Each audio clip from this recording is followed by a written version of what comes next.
Za članove obitelji svaka godišnjica jednako bolna. Godine su se nanizale, bol nije prestala, samo je dublja i dublja. Bila sam kod kuće. Došao je neko iz Gatka pa rekao. Ja sam imala 24 godine, a sinovi godinu i po i 3,5. To je bilo jako teško, kao i danas.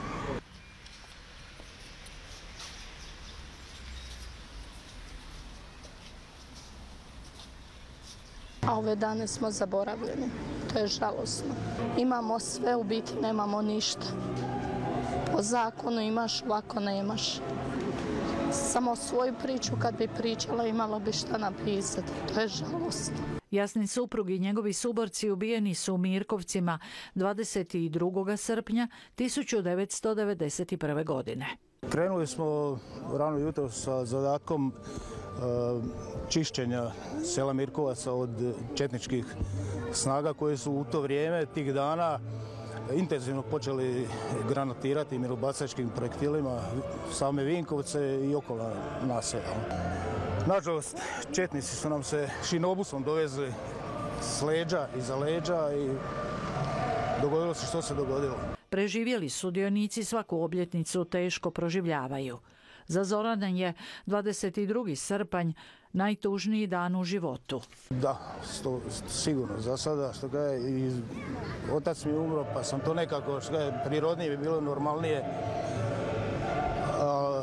Jer ovo je događaj koji se događa samo u takvim situacijama. Znači, ne možete doživjeti da izgubite 10, 12, 15 prijatelja u jednom danu, ne u danu, u 15 minuta. Pred lice pravde zbog ovoga događaja nitko nije priveden.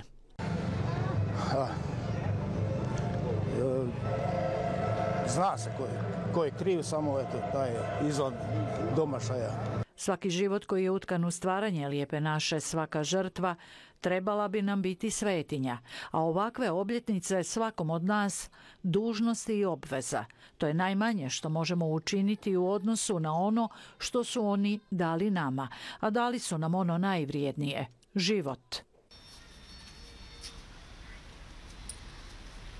Uz obitelji poginulih brojna izaslanstva položila su vijence i zapalila svijeće i odala dužnu počast ubijenim hrvatskim braniteljima koji počivaju već 30 godina. Ove fotografije poginulih branitelja zorno svjedoče o mladosti koja je naprasno prekinuta.